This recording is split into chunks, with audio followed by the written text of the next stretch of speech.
Hello students, आशा है आप सभी लॉकडाउन के दौरान सुरक्षित होंगे, स्वस्थ होंगे। Today we will study CAM cycle और कैम पाथवे। कैम पाथवे में जो CAM, इसमें C stands for crassulacean, A stand for acid, M stand for metabolism. Crassulacean acid metabolism pathway कहते हैं। और सबसे पहले ये किसने इसको टर्म को दिया था? तो रैनसन एंड थॉमस ने 1940 में और ऑसमंड ने 1978 में इस टर्म को दिया था। This cycle was first observed in this plant, this is called as bryophyllum. तो ये जो कैम साइकिल या कैम पाथवे है, ये ब्रायोफिलम प्लांट में सबसे पहले ऑब्जर्व किया गया था, जो कि क्रेसुलेसी फैमिली का मेंबर है। तो इसीलिए हम इस साइकिल को क्या कहते हैं? क्रेसुलेशन एसिड मेटाबॉलिज्म साइकिल या क्रेसुलेशन एसिड मेटाबॉलिज्म पाथवे कहते हैं। इसके अलावा ये cycle Orchidaceae, Liliaceae, Euphorbiaceae and Cactaceae family में भी पाया जाता है। और ये जो कैम प्लांट्स होते हैं वो जनरली क्या होते हैं? सकुलेंट होते हैं, जो कहाँ पाए जाते हैं? तो हॉट एंड ड्राई एरिया, जो कि डेजर्ट में पाए जाते हैं। और जनरली जिसका उदाहरण या एग्जाम्पल हम ले सकते हैं एलोए, अपनसिया और ये ब्रायोफिलम। ठीक है, तो उनमें एक स्पेसिफिक मॉडिफिकेशन होता है। उनके जो स्टेम होते हैं, जो लीफ मॉडिफाइड होते हैं, जो स्टेम होते हैं, वो कैसे होते हैं? स्पंजी होते हैं, फ्लैशी होते हैं और थिक होते हैं। ठीक है, और उनका एक और स्पेशल कैरेक्टर होता है एस्कोटो एक्टिव स्टोमाटा, जो कि they are close during day time and open during night.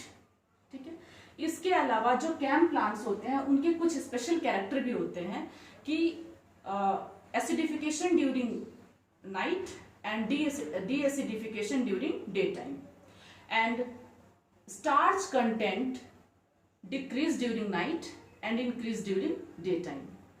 Plant contain large storage vacuole in chlorophyllous cells। और दो तरह के एंजाइम थे जो हमने C4 प्लांट्स में पढ़ा था, पेप कार्बोक्सिलेज एंजाइम और एक क्या था? रूबिस्को। ठीक है, ये दोनों का लेवल क्या होता है? इनमें हाई होता है। जो कैम साइकिल होती है वो जनरली मेसोफिल सेल्स में होती है, जो कि यहाँ पे दिख रहा है, बता रहे हैं अभी। रात के समय जो स्टोमाटा होता है वो क्या होता है? इन प्लांट्स में, कैम प्लांट्स में ओपन होता है, और दिन के समय स्टोमाटा क्या होता है? ये क्लोज होता है। दिन के समय ये स्टोमाटा कैसे होंगे? ये क्लोज होंगे। ये क्लोज है, ये स्टोमाटा है जो कि ओपन है ड्यूरिंग नाइट एंड क्लोज है ड्यूरिंग डे टाइम। रात के समय जब स्टोमेटा ओपन होगा तो एटमॉस्फेरिक CO2 किसके द्वारा एक्सेप्ट कर लिया जाएगा? पेप के द्वारा। ठीक है, ये पेप PEP फॉस्फोइनोल पाइरुवेट है, और पेप कार्बोक्सिलेज एंजाइम यहां काम करेगा और किसमें कन्वर्ट हो जाएगा? ऑक्सैलो एसीटेट में। और ये क्या है? तो क्या बना? ऑक्सैलो एसीटेट, जो कि C4 प्लांट में भी ऑक्सैलो एसीटेट का फॉर्मेशन हुआ था। इसीलिए C4 प्लांट्स को ये 4 कार्बन होने के कारण उन्हें हम C4 साइकिल कहते हैं। ठीक है, अब जो यहाँ ऑक्सैलो एसीटेट बना है वो किसमें चेंज होता है? तो मैलेट में। ठीक है, ये मैलेट में चेंज हुआ। यहाँ जो एंजाइम काम करेगा वो क्या होगा? Malate dehydrogenase enzyme. और यहाँ पे जो NADH+ है वो किस में चेंज होगा? तो NAD+ में। ठीक है, ये मैलेट अब यहाँ पे मैलिक एसिड में, मैलिक एसिड के फॉर्म में क्या होगा? स्टोर्ड होगा, स्टोर्ड इन वैक्यूल। ये जो क्रिया थी, ये वाली क्रिया क्लोरोप्लास्ट में होगी, ये पेप, लेकिन ये जो स्टोर्ड होगा मैलिक एसिड वो किस में होगा? वैक्यूल में होगा।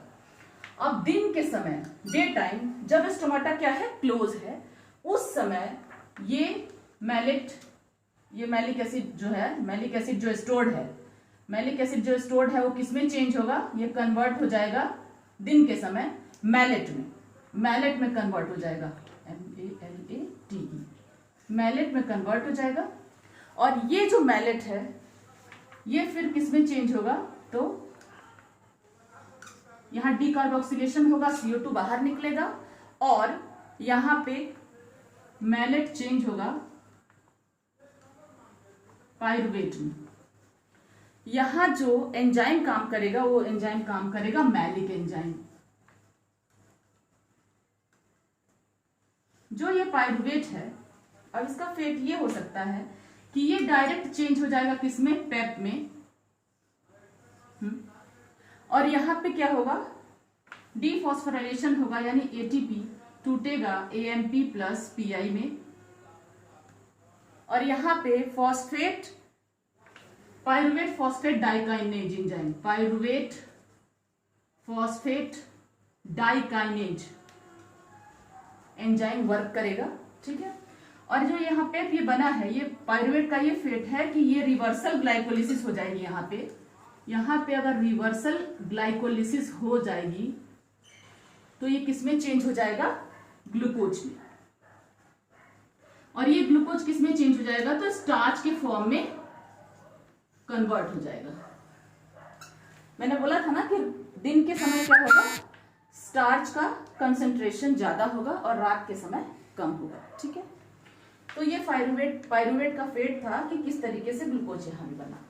मेन पॉइंट क्या है, ये देखिए CO2 जो यहां निकला है डिकार्बोक्सिलेशन के थ्रू, एक पहला CO2, ये फर्स्ट CO2 जो कि एटमॉस्फेरिक CO2 है, ये फर्स्ट फिक्सेशन यहां पे हुआ था। फर्स्ट फिक्सेशन एटमॉस्फेरिक CO2 का यहां हुआ था, फर्स्ट फिक्सेशन।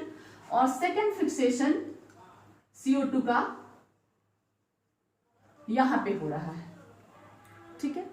ये जो CO2 बना, ये किसके द्वारा एक्सेप्ट कर लिया जाएगा, तो RUDP के द्वारा। और ये RUDP फिर किसमें चेंज हो जाएगा, PGA में। फिर PGA किसमें चेंज होगा, G3P में। G3P किसमें चेंज होगा, तो RU5P। और ये साइकिल जो चलेगी इसको हम कहते हैं C3 साइकिल।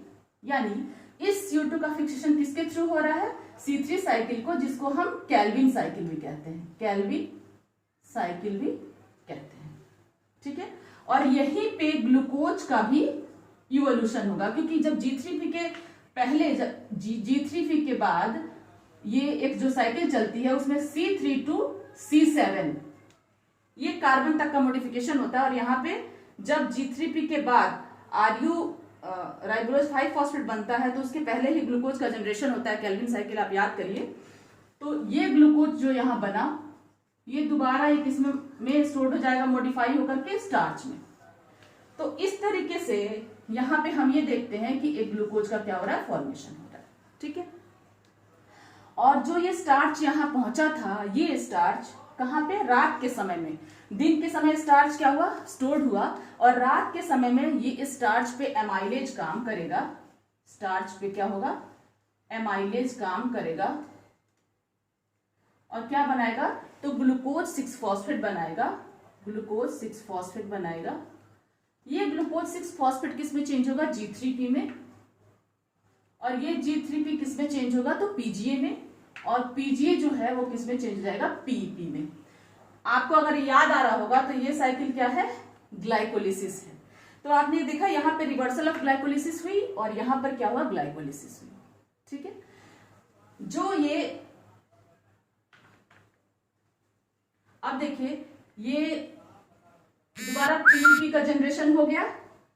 ठीक है। पाइरुवेट का 3 फेट हुआ, एक तो पाइरुवेट डायरेक्ट चेंज हो गया PEP में, दूसरा ये पाइरुवेट जो है वो ये PEP में चेंज हुआ, फिर PEP से ग्लूकोज का जनरेशन हुआ। ये ग्लूकोज क्या हुआ, स्टार्च में स्टोर्ड हो गए, और ये स्टार्च स्टोर होने के कारण दिन में, फिर रात के समय वही स्टार्च से PEP का रिजनरेशन हो जाएगा। और इसके अलावा जो CO2 यहाँ पे आएगा वो normal respiratory cycle CO2 from normal respiratory cycle TCA। ठीक है। तो यहाँ पे पाइरुवेट क्या है, ये डायरेक्ट यहाँ भी सबस्ट्रेट के रूप में काम कर सकता है। ठीक है। तो पाइरुवेट यहाँ पे एक रेस्पिरेटरी सबस्ट्रेट के रूप में काम करेगा, और ये भी CO2 यहाँ जो निकलेगा जिसका फिक्सेशन फोटोसिंथेसिस में हो जाएगा। ठीक है। तो इस तरीके से हम ये देखते हैं कि किस तरीके से एक ग्लूकोज के निर्माण में कितने ATP, तो 30 ATP और 12 NADPH2 यहाँ पे भी यूज हो रहे हैं, खर्च हो रहे हैं, जो कि बिल्कुल C4 साइकिल में ऐसा ही हुआ था। ठीक है, तो एक तरह से जो कैम साइकिल है वो क्या है, मॉडिफिकेशन ऑफ C4 साइकिल है। उसके अलावा कैम साइकिल में कुछ और इंपॉर्टेंट बात यह है कि 2 बार CO2 का फिक्सेशन हो रहा है। एक तो पहले एटमॉस्फेरिक CO2 का फिक्सेशन हो रहा है पेप कार्बोक्सिलेज एंजाइम के द्वारा, ठीक है, और दूसरा CO2 का फिक्सेशन हो रहा है रूबिस्को, यहाँ पे एंजाइम जो मैं भूल गई बताना आपको, रूबिस्को आपने पढ़ा था C4 साइकिल में, जो 2 एक्टिविटी शो करता है, कार्बोक्सिलेशन और ऑक्सीजनेज। ठीक है, तो यहाँ पे रूबिस्को एंजाइम और पेप कार्बोक्सिलेज एंजाइम दोनों ही मेसोफिल सेल्स में पाए जा रहे हैं। ये दोनों कोई डिफरेंशिएशन नहीं है कि मेसोफिल में पेप कार्बोक्सिलेज पाया जाएगा और बंडल सिथ में रूबिस्को पाया जाएगा। वो C4 प्लांट्स का एनाटॉमी था, वो क्रैंच एनाटॉमी था। इसमें क्रैंच एनाटॉमी कैम प्लांट्स में एब्सेंट होता है, और पेप कार्बोक्सिलेज मेसोफिल में और रूबिस्को भी मेसोफिल में पाया जाता है, जो कि मैंने पहले ही कैम प्लांट्स के कैरेक्टर बताया था कि इनका लेवल कैसा होता है, हाई होता है। तो इस तरीके से कैम प्लांट 2 तरह का एक्टिविटी शो करता है, एक C4 एक्टिविटी और दूसरा C3 एक्टिविटी। C4 एक्टिविटी ये जिसमें पेप का कन्वर्जन ऑक्सैलो एसिटेट में हो रहा है, ठीक है, ये कब हो रहा है, रात के समय, और C3 एक्टिविटी कब हो रहा है, तो दिन के समय। ठीक है, तो पीएच के हिसाब से हम देखें तो रात में जब एसिडिफिकेशन होगा रात में, तो जो ऑक्सैलो एसिटिक एसिड बनेगा, तो यहाँ पे सेल सेट का पीएच कैसा होगा, कम होगा, और दिन के समय वही जो इसका पीएच होगा वो क्या होगा, ज्यादा होगा। ठीक है, तो रात के समय जो एसिड बनेगा उसका पीएच कम होगा और दिन के समय पीएच जो सेल का होगा वो ज्यादा होगा। It's all about CAM cycle. Thank you very much.